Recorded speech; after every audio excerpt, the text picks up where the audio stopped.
Ang Ginoo manaa kaninyo. Manausab kanimo. Pagbasa gikan sa Santos nga Ebanghelyo sumala ni Lucas. Imayaon ikaw.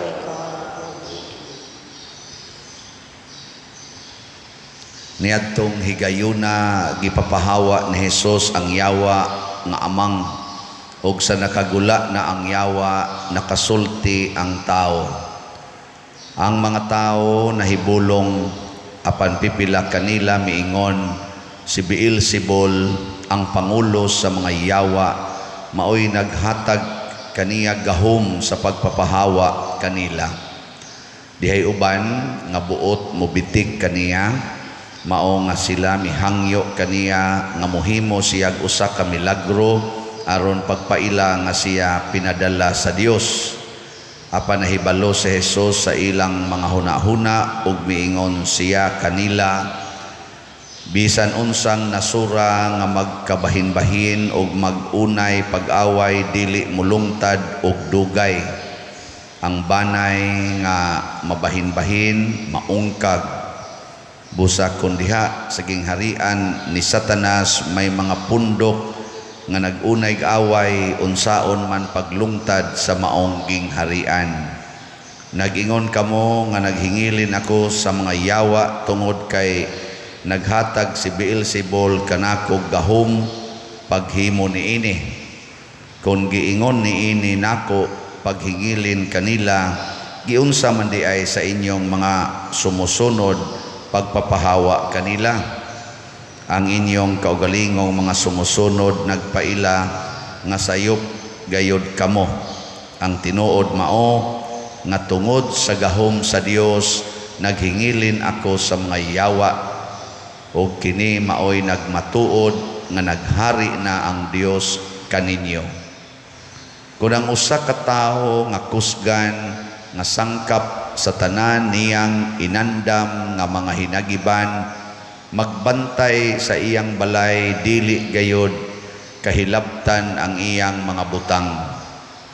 Apan kung may labi pang kusgan nga mosulong og mobuntog kaniya, ang labing kusgan mosakmit sa tanang mga hinagiban nga gisaligan sa tag-iya og bahin-bahinon ang iyang tinulis. Ang dili dapig kanako batok kanako. Ang dili mutabang kanako pagtigom nagpatibulaag. Ang Ebanghelyo sa Ginoo. Daygon ikaw, O Kristo.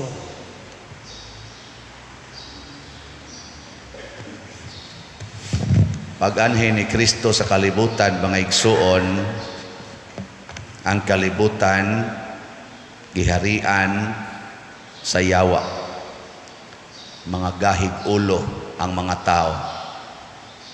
Mauto nga lisod-lisod gitong iyang pagpakig harong sa kalibutan, kay ang kalibutan gahig ulo.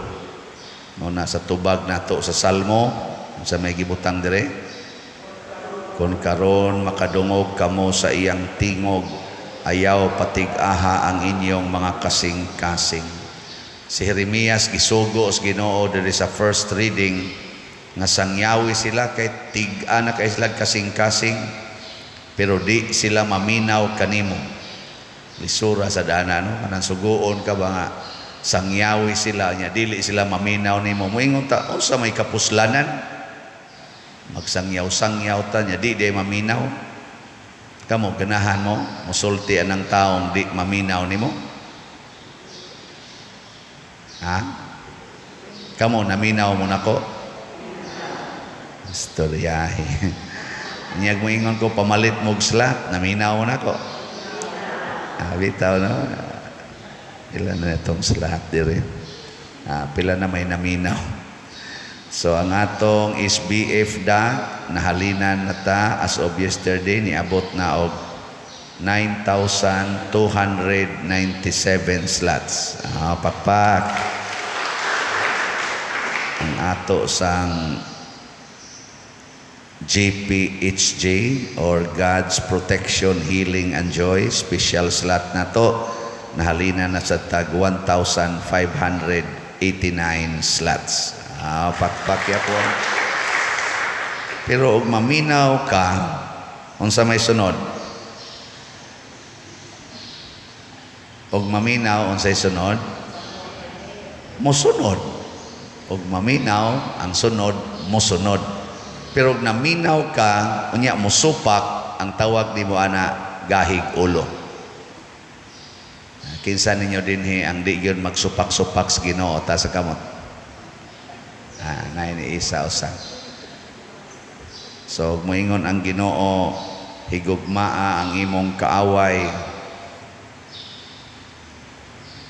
ibaligya ang tanan nimong katigayunan ug ang halin ihatag ngadto sa mga kabos. Di mo musupak ana?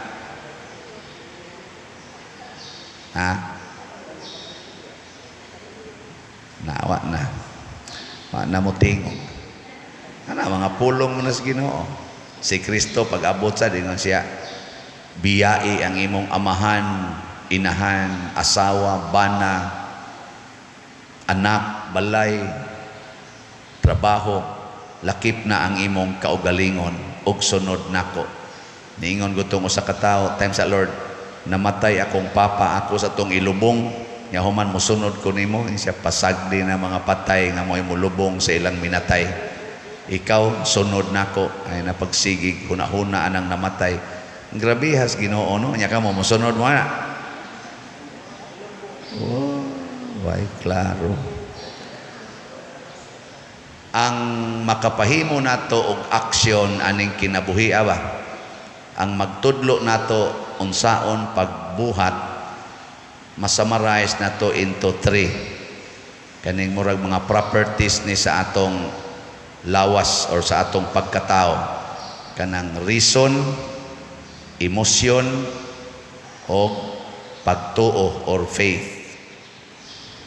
Panghuna-huna, pagbati, o pagtuo. Mao ni ang mo tudlo nato unsaon paglihok. Mo bitang nanimba taron kay naatay pagtuo. Nasa uban mo simba kay gisakitan, Ginoo in taon hupaya ko. Basta nayuban sad nga di mo simba kay naglagot. Emosyon ang mo tudlo nato, reason.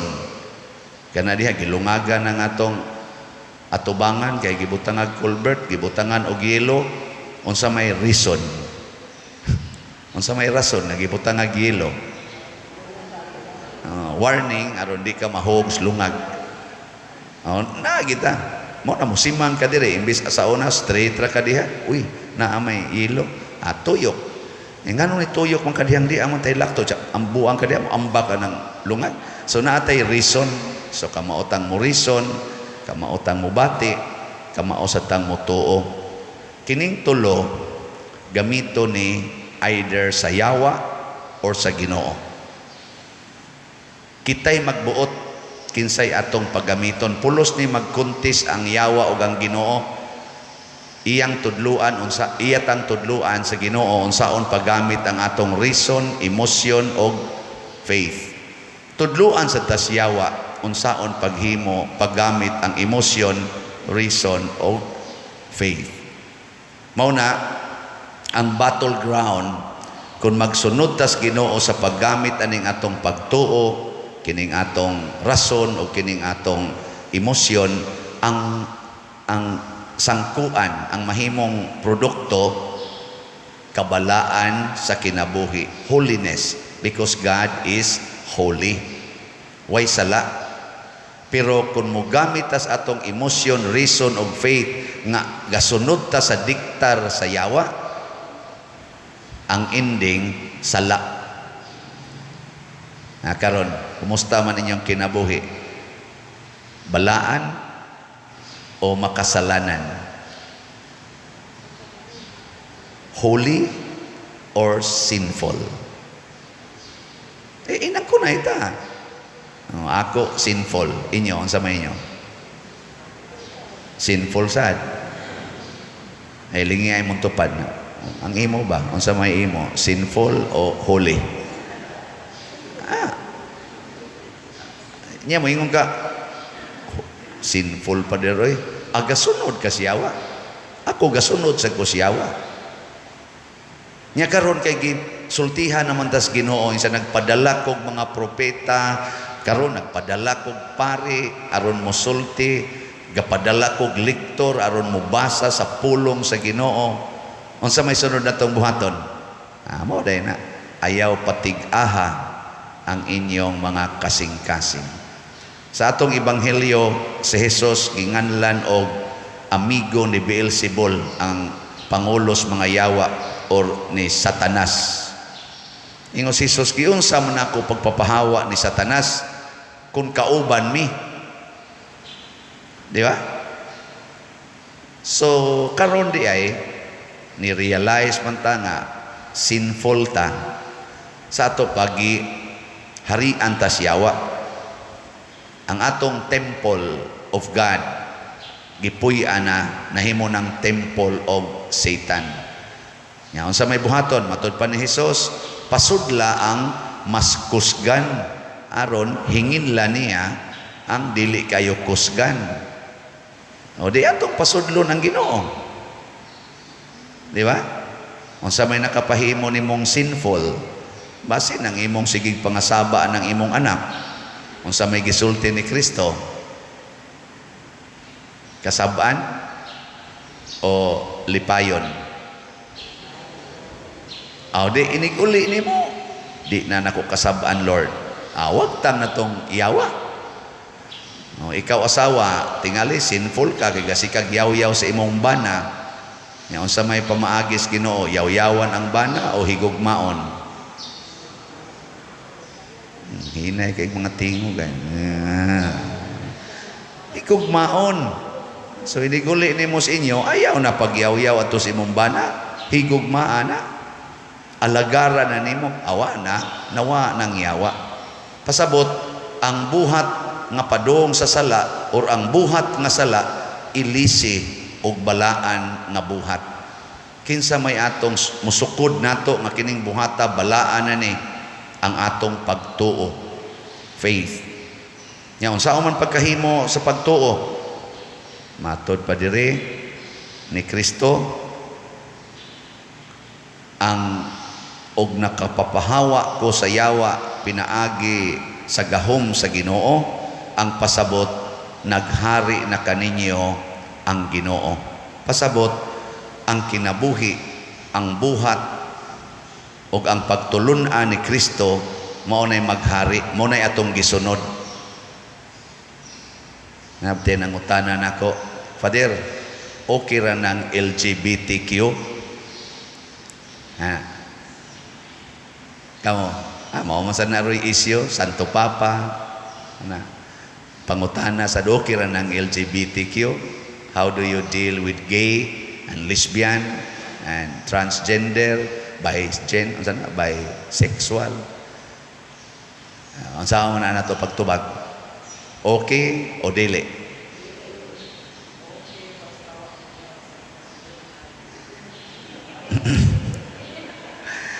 ang tubag na ko ana, moingon ra gyud ko, kanang LGBTQ, kanang female ug male, pwede ra gid nang malangit, pwede sang maimpyerno. No, equal, di ba? Ang LGBTQ, ang male, ang female, pwedeng malangit. Ang LGBTQ, ang female ug male, pwede sang maimpyerno. Depende sa binuhatan. Ngano man di ay, ako nga male man gyud ko, siguro man gyud kong male ko. Unyag supako na ko ang Ginoo. Pananglitan, ganahan kay kog usa ka babae. Nya sa akong pagkapari, gidili na ng pagpakig-sex og babae or laki. Basta gidili na agi ng purity. Nya moingon ko, nga sa labang kay ko, lonely man ko, maganahan ako Ma'am, sad ikaw ba lonely kay mong kinabuhi? Nya nay muhatag nimo comfort, pleasure. Need ba ya sad na nako kay pare? May magkamuray na need anak kamo mga husbands. Ako ba ya sad pare? Need ba ya sad na nako? Nya di may byuda nga ni so, okay ra jud kaayo. Reason, di ba? Reason emosyon. Unya dayon ako dayong sumpayan, musabot ra gyud si Lord.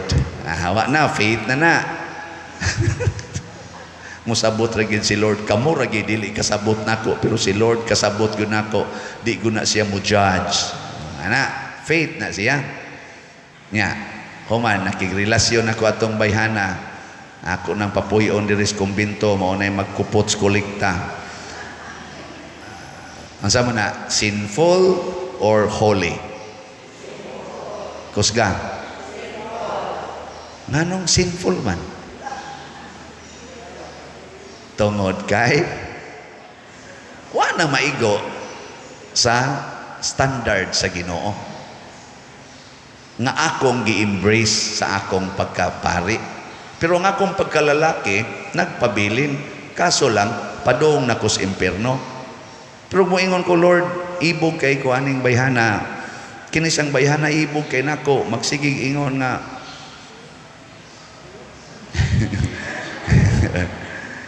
hindi ako mabubuhay pag wala ka sa aking piling. Niya ako igo lang sa kumukanta, bakit ngayon ka lang dumating sa buhay ko? Lord, sabta in taon ko. Niya maingon din Ginoo, kinsa maroy unang musabot? Ako musabot nimo nga padung nakas impierno, o ikaw nga musabot nako nga makahimo ra jud ko paghingilin anang yawanon nga hunahuna nga naa nimo.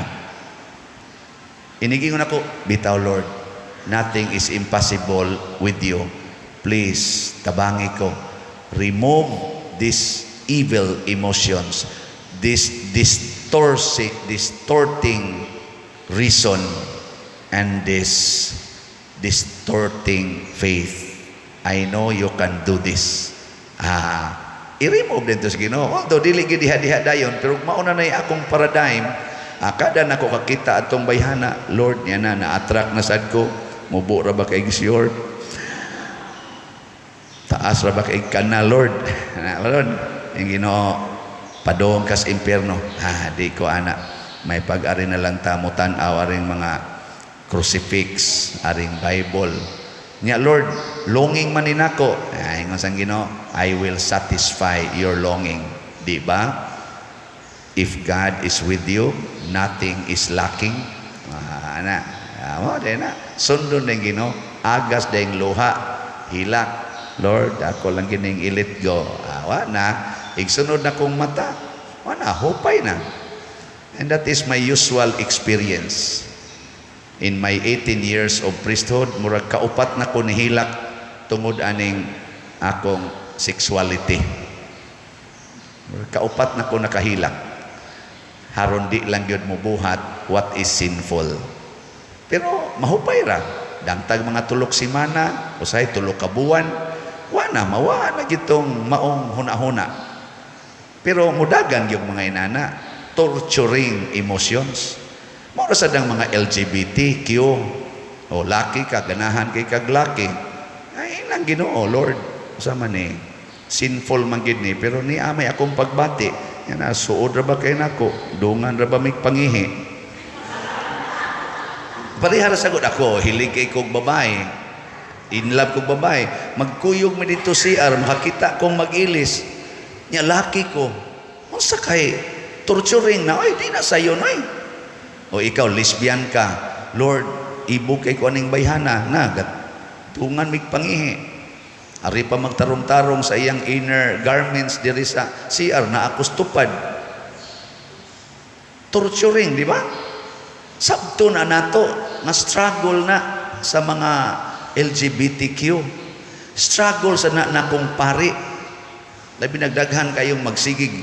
Gaus-gaus, padir. Kuyog kudri. Mga, kwansa, di ba?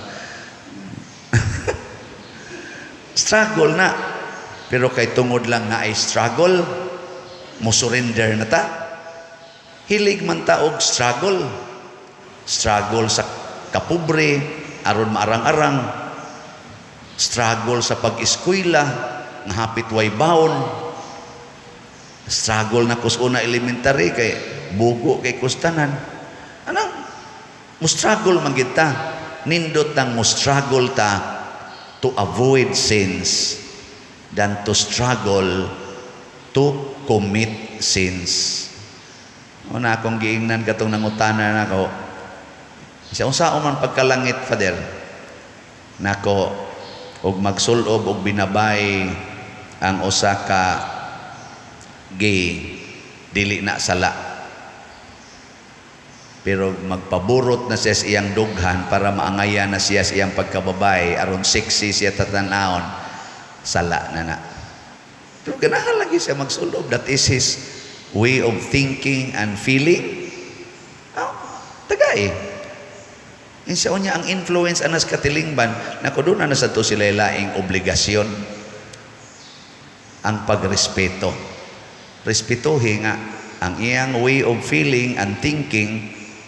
Ganahan siya magsulob og binabay, ganahan siya magkiay-kiay. Respetuhi, mo respekta ba? Nya ang babae sad ganahan magpulo, padako-dakos tingog. Nya ganahan siya murag laki siya tanawon. Respetuhan na nato kay that is his way of feeling and thinking. Kinsa man kang mousaba na nakaron ug manguyab na nimo ang imong isig ka babae kay maoy iyang way of feeling and thinking. Mao na dapita butangan natog limit. In everything we do, there is always limit. Kay kung ato yung isatisfy ang tanan, adto kita padong sa yawa. So diha na dapita ang limitasyon. Igabot yan na, di na pwede. That is sinful. Mura bag, kanay lagi, na yelo, di ba? Na yelo. Diha ra ka kutob. Gusto ka mo lakaw nga to, diha ra ka kutob. Sa asa naman ko pa dong? Ditor. Kay nanay warning. Muna, importante kaayo ang gitawag og setting boundaries. Ang stubborn person mo transgress siya sa boundaries. Mo na dinhi sa ato akong boundary gihatag sa ato dinhing mga staff, hasta kaning mga choir, mga youth, mga sakristan. Avoid anang siging hikap-hikap kanang hamag-hamag, luok-luok, ana kusi-kusi, tuslok-tuslok, skilid, hapak-hapak, snaw, kunuhay. Ayaw na buhata. Butangig yung boundary. Labi na gid between laki o babae. Pwede sad sa laki o laki, babae o babae. Butangig yung limit. Good. Nya diha dapita mabalaan ang LGBTQ o ang female o male. Pragud karon nganong mag-fasting man tag abstinence, limiti ang imong kaon. Butangig boundary kanus-a ka mukaon, asa ka mukaon, unsay imong kanon to train our flesh to observe the commandment of God. Parihara sa mag-drive ka, naa dihay traffic light, inigpuwa, gilimitan ang imong pagdagan. Hunong usa. Ayaw patuyang. Nang gusto man kumulabang, ayaw sa signal ay. So naay mga signal ang Ginoo. Asa ra kutob ang atong pag-exercise sa atong feeling, sa atong emotion, sa atong thinking, o sa atong pagtuo. Kay masubraan sa nang atong pagtuo, mahimo na sang fanaticism. Fanatic na ta. Kana bang mga tao nga di gyud mo dawat kunos Ginoo sa ilang kamot. Di gyud mo dawat sa kamot. Mo na dinhi mga lawat magana nya mo aksyon na tag-ana. Ana. Diktahan ang pari ba? Kay sa ilang pagtuo di gyud maayong dawatos kamot, fanaticism na. Kana bang mutan-aw kag imahe ni Santo Niño, kana ra yung kana gyud nga imahin mao ra gyud nay agianan sa grasyas Ginoo. Ang tanang imahe ni Santo Niño wa nay kuan, wa nay gahom, kana ra gyud fanaticism. Butangin naglimit, ayaw patuyang diha. Mao na ang Ginoo ato yung konsultahon. So dili ta magpagahi sa ulo. Ang point of reference, unsa man ning akong gibuhat, sala na ba ni or balaan ba ni, in God's standard. Unsaon pagkahibaw? Through the Holy Spirit, through the church, o sa mga pinadala sa Ginoo nga magsasangyaw, nga dili ba biased nga pagsangyaw. Kana bang kamaong mo set og boundaries asa ang sinful, asa ang holy nga part sa atong kinabuhi. Follow the holy way, avoid the sinful way. Kaning ato mga karsada dinhi daghan man kayong kanabitang naaga subay sa bukid nya blawong kay tanan. Unsa may ibutang sa mga taga DPWH tanga din kada mga aro kana bang ana ba aro limit balikuan sa ayaw patuyag street likuan na ni. So aron di ta mga hog na ay mga signs ug signals mo na ang atong gitawag og morality, spirituality. Dili lang reason or unsa diha, di lang balaod, kung dili morality, dili lang legality and validity. Kinahanglan kitag morality, spirituality. Mo signal nato sa mga boundaries dinhis kinabuhi. Sige, lingian na imong tupad. Ning naon sa roy imong gi-observe nga boundary. May nakibaw ka. Naakapay boundary. Sige, manindog ta.